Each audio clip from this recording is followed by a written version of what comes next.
Potser cal datar en el regne de Pere el Cerimoniós el començ de la millor esplendor valenciana. Sufocada la revolta popular de la Segona Unió i resolta la guerra amb Pere I de Castella, que tant va agraviar sobre el País Valencià. S'obre un llarg període de tranquil·litat, el qual tindrà fecundes proporcions en l'ordre econòmic. Els moros estan quiets. Els nobles fan bàndols i es barallen, però sense conseqüències greus ni prolongades. Les mateixes alteracions esclatades durant l'interregne de 1410-1412 no van obstruir, sinó molt parcialment, aquella vigorosa embranzida.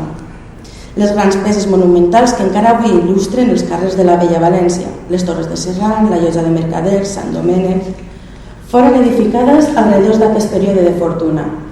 Quan es produeix en el XV una forta depressió econòmica en tot el món mediterrani, València és una de les poques ciutats que eludeixen la crisi.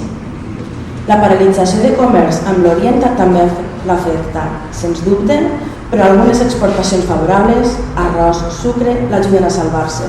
Les relacions comercials amb Itàlia són assídues. Mercaders de tot arreu, alemanys, italians, francesos, venen a radicar-hi llurs negocis. Hamilton ha destacat, encara, el fet de la solidesa de la moneda local que escapa a les repetides devaluacions tan freqüents en altres llocs.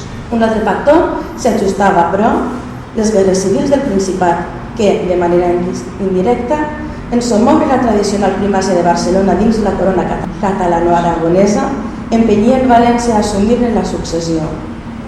Els Trastàmara, entronitzats a casp, segons el tòpic, per la prestidigitació d'un valencià, Sant Vicent Ferrer, o haurien corroborat amb llurs predileccions.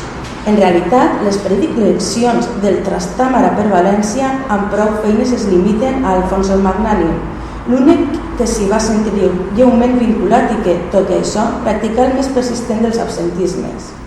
Al cap i a la fi, la dinastia de Casp no tenia motius particulars d'agraïment respecte als valencians en la decisió que li donava l'herència de la monarquia. Potser va tenir-hi una part influent del Domínic Ferrer, testaferro de Papaluna, però també, i sobretot, van pesar els oligarques d'Aragó i els burgesos de Barcelona tant com els de València. No és pas pels Trastàmara que el País Valencià passaven a detenir una mena de supremàcia dins llurs estats. València venia a ocupar la vacant que deixava Barcelona per raons més profundes que una preferència reial. El Principat esdevenia un país revolt i això els beneficiava. Una mirada superficial va creure que la València dels 15 estava a l'altura de les circumstàncies. Les assistències pecuniàries als monarques, poc regatejades, en algun moment generoses, revelarien un conformisme interessat en les empreses militars de Trastàmara. Noms de valencians, i alguns de ben importants, abunden en les petites glòries i els petits desastres de les campanyes d'Itàlia. El pont mercantil entre l'una banda i l'altra del Mediterrani occidental té així mateix una aparença brillant i efectiva. La literatura catalana produïa aleshores a València la gentil brotada d'un prerenaixement esperançador. Jordi de Sant Jordi, Ausiàs Marc, Jaume Roig, Honor Martorell, Roís de Corella. La ciutat capital s'obria als viatgers amb una magnificència ostentosa, llibertina, no sempre refinada, però d'una jovialitat que només podia originar-se en la convicció d'una gran fermesa social. In tutta Catalogna non è più lasciva ed amorosa città, diria una mica més tard el Bandello.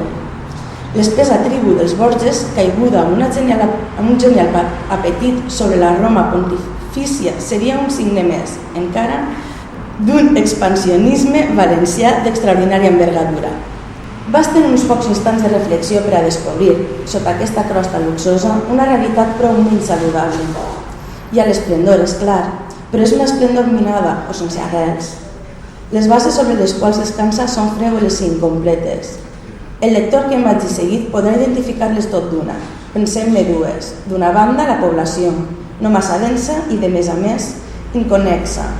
El fons musulmà del país continua quasi intacte i els cristians són aquella superestructura urbana dirigent de què parlàvem, i només això. Una superestructura ben migrada. D'altra banda, el cercle feudal desarmava València i li retallava les possibilitats d'acció. Les responsabilitats polítiques requeien sobre la capital i la capital sola no podia fer miracles. La mateixa configuració del regne, una llesca de litoral estreta i allargassada sense gaire protecció a l'esquena, eliminava ja, en principi, qualsevol il·lusió optimista. Era una plataforma molt mediocre. Si els dispositius territorials del Principat, més grans, no havien estat suficients per auspiciar una política exterior potent, pitjor havia de ser el cas del País Valencià. La societat valenciana tenia aquestes imperfeccions de natura i restava mediatitzada. La presumpta hegemonia valenciana del XV és, comptat i debatut, un miratge, o, si voleu, una mera crispació epidèrmica.